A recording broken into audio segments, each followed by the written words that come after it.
यहाँ से हम एक्सपेंस को एक्सप्लेन कर रहे थे। जब एक्सपेंस पे क्लिक करेंगे तो ये वाला आ जाएगा, उसमें आपने सबसे पहले कैटेगरीज़ ऐड कर लेनी है। कैटेगरीज़ का मतलब है कि मेन कैटेगरीज़ क्या आपका होम है, ऑफ़िस है या कुछ साइट कहीं किसी जगह पे आपका काम हो रहा है।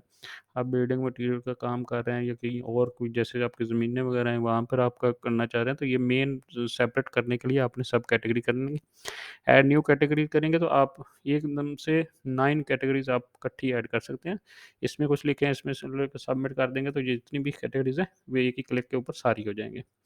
ये मेन कैटेगरीज़ होंगी। कैटेगरीज़ के बाद आप क्या करेंगे, एक्सपेंस की टाइप भी ऐड कर लेंगे। एक्सपेंस की टाइप में ये है कि वो आपको सर्च करने के लिए ऑप्शन होगी, लाइक आपके होम एक्सपेंस है, ऑफ़िस एक्सपेंस है। आप इसी तरह से ऐड न्यू करेंगे तो ये भी आप इकट्ठे एक बार ऐड कर सकते हैं जो मेन एक्सपेंस हैं। इसमें आप 4 लेवल तक एक्सपेंस कर सकते हैं। फिर सब टाइप्स हैं, जैसे ऑफ होम के अंदर सब टाइप्स आ जाएँगी। जब सब टाइप पे क्लिक करेंगे तो उसी तरह से इसको ऐड न्यू करके उसकी सब टाइप्स ऐड कर सकते हैं।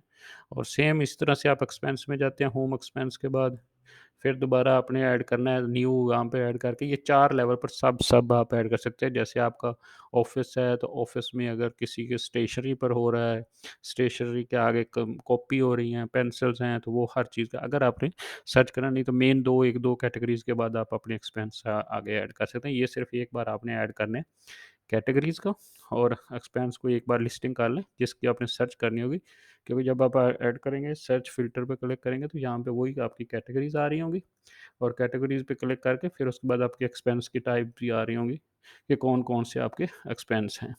तो उस हिसाब से डेट भी हमारी है, 1 डेट से सर्च करना है या विदिन 2 डेट्स सर्च करना है, या आपने उस हिसाब से जितना भी सर्च करना है तो वो सारी पूरी लिस्टिंग आ जाएगी कि इसमें आपकी क्वांटिटी भी मैनेज कर सकते हैं, रेट भी मैनेज कर सकते हैं, और अमाउंट भी टोटल आपकी पूरी हिस्ट्री बनती जाएगी कि टोटल आपके एक्सपेंस कितने हुए हैं, और आप यहाँ पे प्रिंट करके पूरी उसकी हिस्ट्री को प्रिंट भी कर सकते हैं। हम अब एक्सपेंस को ऐड करने का सिंपल तरीका है, जब आपने ऐड न्यू किया, वहाँ पे आपने डेट आपकी ऑलरेडी आ रही होगी टू डे की, उसके बाद आपने अगर कैलेंडर से चेंज करनी है तो वो कर लें, नहीं तो उसके बाद अमाउंट देंगे कितना आपका एक्सपेंस हुआ।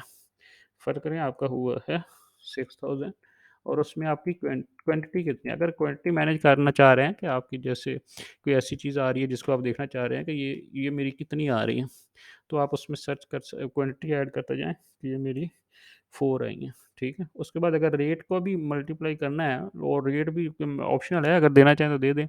अगर हम रो रेट देंगे तो फिर वो कैलकुलेशन अमाउंट जो है वो ऑटोमैटिकली निकाल लेगा। फ़र्क ये 70 की है, 1 और 4 थी तो फिर 280 इसकी प्राइस चेंज हो जाएगी। अगर आप रेट नहीं चूज़ करते तो फिर प्राइस अपनी मर्ज़ी की दे सकते हैं। पेमेंट टाइप में ऐसी है, कैश, क्रेडिट, और उसमें बैंक से किया तो वो खुद ऐड कर सकते हैं। इस तरह से वही कैटेगरी जो हमने वहाँ पे ऐड की थी, यहाँ पे आप कैटेगरी चूज़ कर सकते हैं। फिर मैनेज कैटेगरी से आप ऐड भी कर सकते हैं और भी। ये मैनेज एक्सपेंस थे। पहले मेन एक्सपेंस आएगा, उसके बाद उसका सब एक्सपेंस आएगा। फ्रूट में फ़र्क लिखते हैं तो उसके आगे उसका एक्सपेंस, एप्पल, मैंगो, ये एज़ जस्ट एग्ज़ाम्पल पर दिया हुआ है। और ये लिखने के बाद आपने कोई डिटेल देनी है, डिटेल दे के आपने सबमिट कर देना। तो ये आपकी इस तरह से एक्सपेंस सारे ऐड होते जाएँगे।